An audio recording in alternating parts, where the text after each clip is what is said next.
నాకన్నా ముందు మాట్లాడిన వక్తలందరూ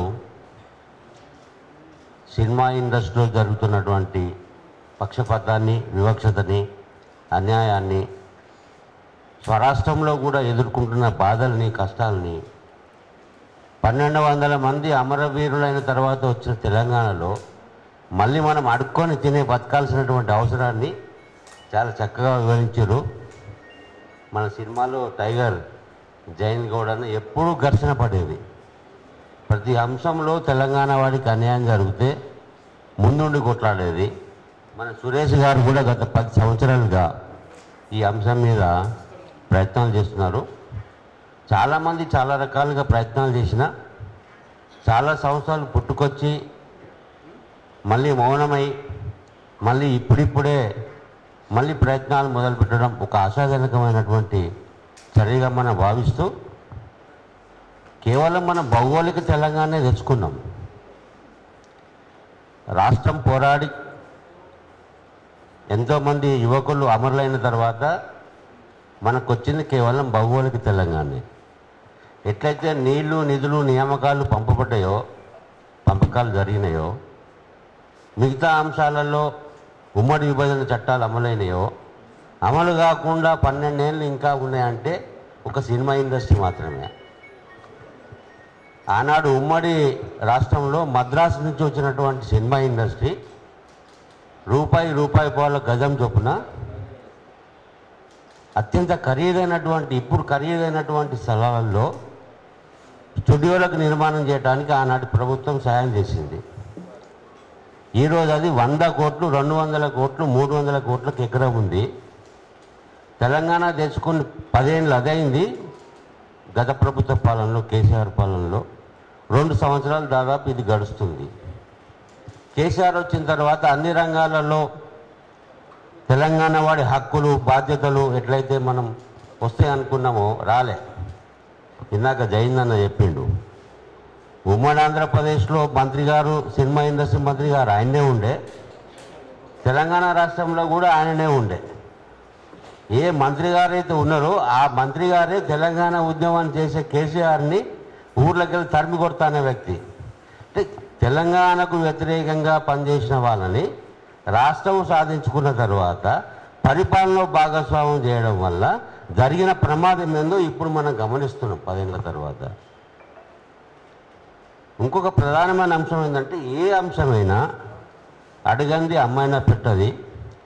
ఒక మృగరాజు సింహం కూడా గుహలో కూర్చొని నాకు ఆహారం కావాలంటే దొరకదు, వేటకు పోవాలి. అది పొద్దుగా లేచి వేటకు పోతేనే దానికి ఆహారం దొరుకుతుంది. మనం ఇప్పటిదాకా సినిమా ఇండస్ట్రీ ఒక రకంగా చూసినాం. ఇప్పటికైనా మనం ఏం అవగాహన చేసుకోవాలంటే, సినిమా అనేది ఒక పరిశ్రమ. ఎట్లయితే బిహెచ్ఎల్ ఉందో, ఈసీఎల్ ఉందో, రకరకాల ప్రభుత్వ పరిశ్రమలు ఉన్నాయి. సినిమా కూడా పరిశ్రమ, అది ఒక వ్యాపార కేంద్రం కాదు.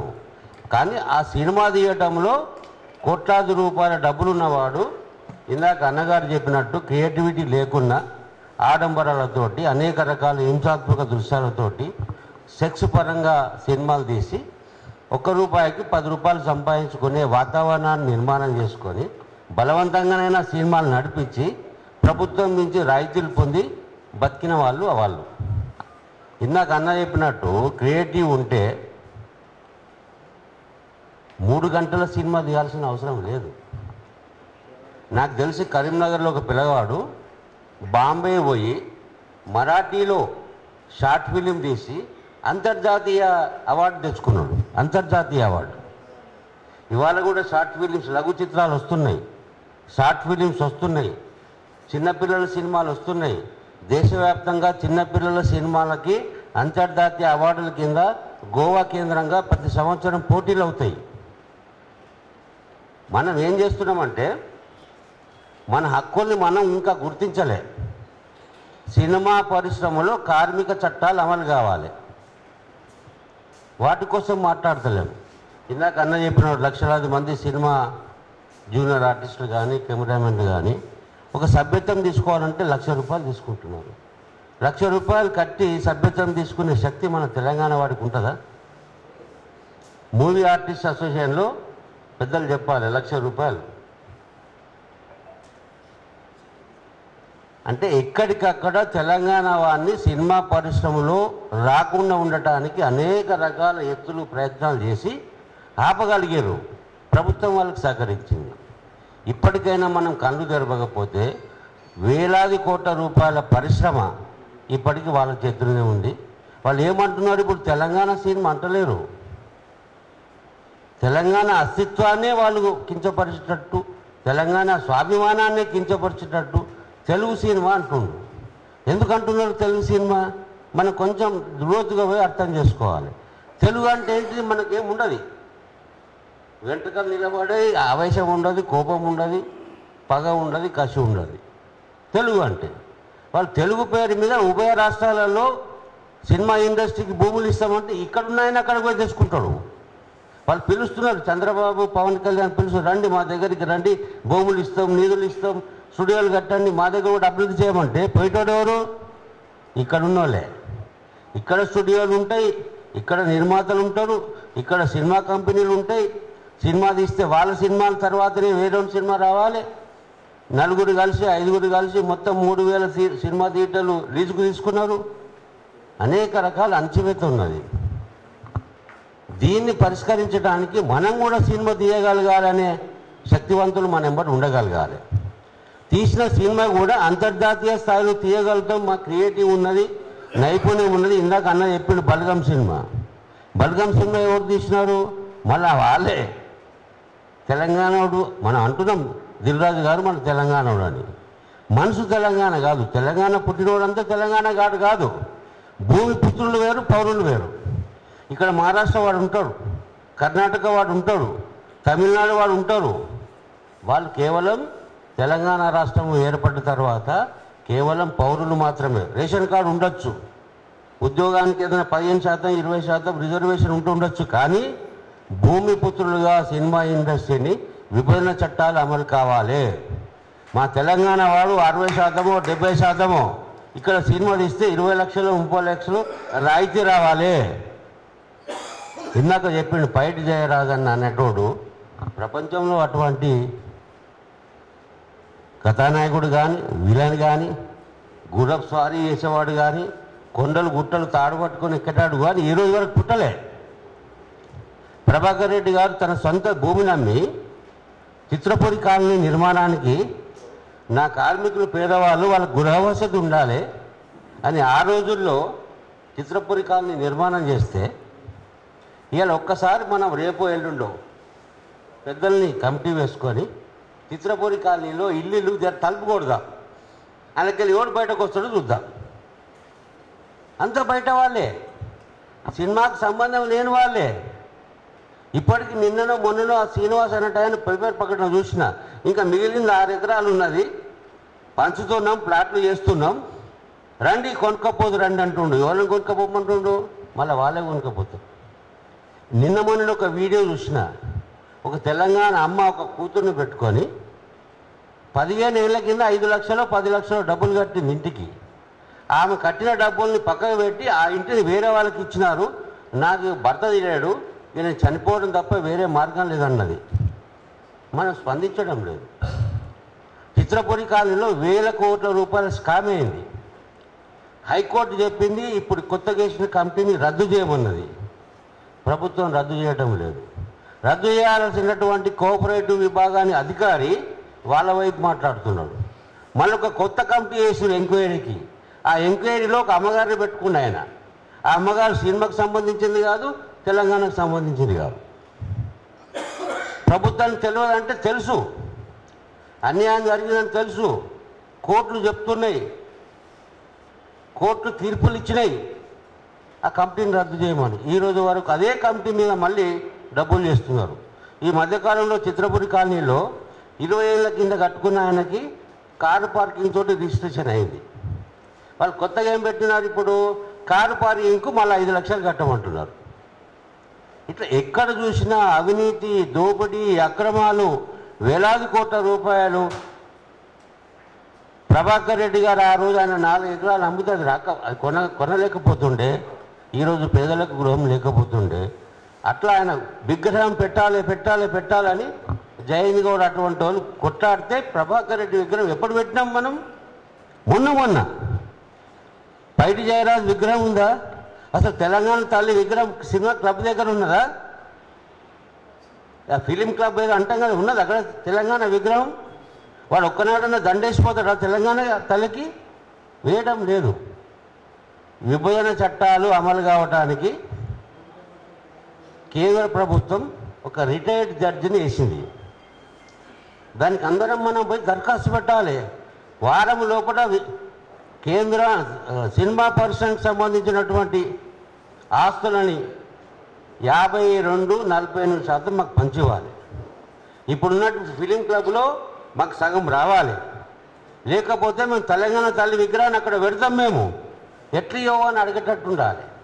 ఒకవైపేమో సినిమాలు నిర్మాణం చేయాలి, మన వాళ్ళ సినిమాలో పనిచేసే వాళ్ళని కూడగట్టాలి, మన హక్కులు ఏంటియో బాధ్యతలు ఏంటియో తెలియజెప్పగలగాలి, సినిమా రంగానికి జరుగుతున్నటువంటి అనేక రకాల అక్రమ అవినీతుల గురించి భావజాలాన్ని వ్యాప్తి చేయాలి, సభ్య సమాజంలో ఉద్యమకారులందరినీ మనం సమీకరించుకోవాలి.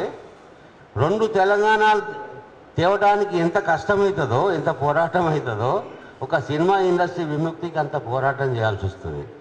అంత అసమస్య వ్యవహారం కాదు ఇది. ఇప్పుడు ప్రభుత్వం అనుకున్నది, మొన్న సంధ్యా థియేటర్లో తొక్కిసలాట అయింది. ఒక అమ్మగారు చనిపోయినారు, ఒక అబ్బాయి నిన్న మొన్నటి దాకా దవాఖాన ఉండే. చనిపోయిన వాళ్ళ భర్త ఏమంటుండు, మా హీరో చనిపోతే చనిపోయింది నా భార్య, ఆయన మీద కేసులు వద్దంటుండు. ఎవరైనా తెలంగాణ వాడే. నా భార్య చచ్చిపోయినా సరే వాళ్ళ మీద కేసులు వద్దంటుండు. ఎంత అమాయకులు మరి. ఒక్కసారి మన సమాజం యొక్క స్థితిగతులు కూడా అర్థం చేసుకోవాలి. ఇప్పుడు ఆయనని మూడు గంటల కోసమైనా లేదా 5 గంటల కోసమైనా జైలుకు పంపిన ఘనత ఉన్నదంటే ఇప్పుడు ప్రభుత్వంది. అది ఎందుకు పంపిండు, ఏమైంది, పంపిన తర్వాత ఏం మార్పులు వచ్చినాయి, ఇప్పుడు ఆయన ఎవరితోటి కలుస్తున్నాడు, ఎక్కడికి వెళ్ళి డబ్బులు వచ్చినాయి, ఎక్కడికి వెళ్ళి ఫోన్లు వచ్చినాయి. ఆ ఎపిసోడ్ అంతా చూస్తే అల్లు అరవింద్ గారు చెవుకాడ పెట్టినటువంటి ఫోనుని విడుదల లేక తీయలే, మాట్లాడుతూనే ఉన్నాడు. ఇక్కడి నుంచి మీద దాకా వాళ్ళకి తీగలు ఉంటాయి. ఇక్కడ తీగ కదిలిస్తే అక్కడ తీగ కదులుతుంది. నేను దీని గురించి మనం భయపడాల్సిన అవసరం లేదు. కానీ వాళ్ళ పలుకుబడి, వాళ్ళ డబ్బు, వాళ్ళు అనుకుంటే రాత్రికి 1000 కోట్ల రూపాయలు ప్రభుత్వానికి ఇస్తారు. మనం కొట్టాడే వాళ్ళ దగ్గర ఆర్థిక ఇబ్బందులు ఉన్నాయి, మానసిక సంక్షోభంలో ఉన్నాం, ఒక్క చెత్త కిందికి రాలేం, ఒక్క గూడు కిందికి రాలేం. నేను ఒకటి మాట్లాడతా, నువ్వొకటి మాట్లాడితే ఆయన ఒకటి మాట్లాడతాడు. చివరికి మన దాంట్లో నుంచే కొంతమందిని లాగేవాడు ఇంకో సంఘం పెట్టించి వాని వైపు మాట్లాడే ప్రక్రియ కూడా చేసే అవకాశాలు ఉంటాయి. వీటన్నిటిని, వాళ్ళ కుట్రలన్నింటినీ మనం చూడగలిగితే, నిజంగా చేయగలిగితే, తెలంగాణ సినిమా ఇండస్ట్రీ మన వాళ్ళ చేతిలోకి వస్తే లక్షలాది మందికి ఉపాధి కలుగుతుంది. లక్షలాది మంది ఆర్టిస్టులుగా ప్రపంచవ్యాప్తంగా కీర్తి పొందుతారు. మనం కూడా అంతర్జాతీయ స్థాయి లెవెల్లో సినిమాలు తీయగలిగిన శక్తియుక్తులు ఉన్నాయి. మన దాంట్లో ఎవరు తక్కువ. ఇందాక సీనన్న మాట్లాడుతున్న బచ్చనపటికలు వచ్చిండు. నేను జనగామకి చాలా ఇప్పుడు ఈ మధ్యకాలంలో 5-6 మాసాలుగా గ్రామాలు దిగినప్పుడు చిన్న గ్రామాలలో కూడా సినిమా పట్ల ఇంట్రెస్ట్ వచ్చింది. జానపద కళలు కనులు మార్చిపోతున్నాయి. మనం చిన్నప్పుడు చూసినటువంటి యక్షగానము, చంద్రరామాయణము, అనేక రకాల ఆధ్యాత్మిక పౌరసత్వ ప్రాచీనమైనటువంటి కళలు మురికెమైపోతున్నాయి. అవి కాపాడకపోతే ఇప్పుడు సినిమా వాళ్ళంతా ఎక్కడికి వెళ్ళి వచ్చినారు? జానపద కళల నుంచి వచ్చినారు, రంగస్థలంకి వెళ్ళి వచ్చినారు. ఎన్టీ రామారావు అయినా, నాగేశ్వరరావు అయినా, కాంతారావు అయినా నాటకాలు ఆడి అందులో ప్రావీణ్యత పొందిన తర్వాతనే సినిమాకి వచ్చినారు. సినిమాకు మూలమైన జానపదాలు పోతున్నాయి. ఇందాక నిన్న చెప్తున్నారు, మన సమాజంలో పశు ప్రవృత్తి పెరిగిపోతుంది. ఒక యూసుఫ్ కూడా హెడ్ మాస్టర్ చెప్తుంది, ఆకునూరు మురళి గారికి చెప్తుంది. ఈ పుష్ప 2 అని సినిమా చూసిన తర్వాత ఇంగ్లీష్లో బాగా మాట్లాడగలిగే మా పిల్లలు ఇవాళ ఆ పిట్టగూడులాగా జుట్లు పెంచుకొని వాడు బట్టలు, చినిపోయిన బట్టలు వేసుకొని, కొత్త బట్టలు తెలియదు, పాత బట్టలు తెలియదు, వేసుకొని వచ్చి ఎట్లున్నారా నీ వాతావరణం అంటే తల్లిదండ్రులను తీసుకొచ్చి టీచర్లను కొట్టించే ప్రయత్నం చేస్తున్నారు. భయపడుతున్నారు టీచర్లు. పిల్లలకి చదువు చెప్పాలన్నా భయపడుతున్నారు, సంస్కారం చెప్పాలన్నా భయపడుతున్నారు. కారణం పుష్ప 2 అని చెప్తున్నారు. వీళ్ళ చిన్నపిల్లగానికి తల్లిదండ్రులు ఎవరంటే, మీ హీరోలు ఎవరంటే అమ్మాయి పేర్లు చెప్తలేరు. వాడు మంచు విష్ణు, ఆ సినిమా హీరోల పేరు చెప్తున్న మీ హీరో ఎవడంటే ఎటుపోతున్నా మన సమాజంలో కూడా మనం ఆలోచించాలి. ఇప్పటికైనా మనం అందరం కలిసి అత్యంత ప్రాముఖ్యత కలిగినటువంటి ఇండస్ట్రీ కార్మిక చట్టాలు అమలు కావడం లేదు. లెక్క ప్రకారం 10 సంవత్సరాలు వాళ్ళకి రాజధాని ఉండే, ఆ రాజధాని పోయింది. ఇప్పుడు హక్కు కూడా లేదు. ఇప్పుడు ఇక్కడ రాజధాని హక్కు లేని కొంతమంది పౌరునిగా బతకాల్సిన వాడు ఇక్కడ యజమానిగా బతుకుతున్నాడు. కారణం ఏంటంటే మన మౌనం, మన అవగాహన రాహిత్యం, మనలో ఐకమత్యం లేకపోవడం, ఏ అంశం మీద ఎప్పుడు కొట్టాడాలనే జిజ్ఞాస లేకపోవడం వల్ల జరుగుతున్న పరిణామాలు ఇవన్నీ నేను భావిస్తున్నా. ఎవరైనా పెద్ద మనుషులు అనేది భావించకండి. తప్పకుండా దీని మీద మనం పోరాటం చేయాలి. ఇండస్ట్రీలో కార్మిక చట్టాలు అమలు కావాలి. అప్పుడు ఏమవుతుంది, జూనియర్ ఆర్టిస్టులను లేకపోతే ఇప్పుడు మన సినిమా తీసేటప్పుడు షూటింగ్లలో లైట్లు పట్టుకునే వాళ్ళు ఉంటారు కదా, బయటవాడు 15% ఉండాలి. మనం అందరం కలిసి ఏదైనా ఒక పెద్ద సినిమాని షూటింగ్ ఆపినామనుకోండి, సినిమా కార్మికుల చట్టాలు అమలు కావడం లేదు, ఎవడు చూసినా అమలాపురం, భీమవరం, ఇంకో ఊరు కనిపిస్తుంది బిడ్డ ఆపు అని చెప్పి ఒక్క షూటింగ్ను 2 రోజులు ఆపగలిగితే ₹1 కోట్ల మునుగుతాడు. తెల్లారి నీ దగ్గరకు వచ్చి, సార్ మీకు ఏం కావాలో చెప్పండి, మీకు పాత్రలు కావాలన్నా అవకాశాలు కావాలన్నా మమ్మల్ని ఎందుకు ఇబ్బంది పెడతారనే భయం పుట్టించగలగాలి. కాబట్టి కార్మిక చట్టాలు అమలు కావడానికి మనం ఏం చేయాలి, న్యాయబద్ధంగా మన హక్కులు రావడానికి మనం న్యాయ పోరాటం ఏం చేయాలి. కేవలం సినిమాలు ఉన్న వాళ్ళే సినిమాల కోసం కొట్లాడితే కుదరది. సభ్య సమాజంలో అందరినీ జాగృతపరచాలి. తిరిగి మన స్వరాష్ట్రంలో మన సినిమాను మనం కాపాడుకోవాలి.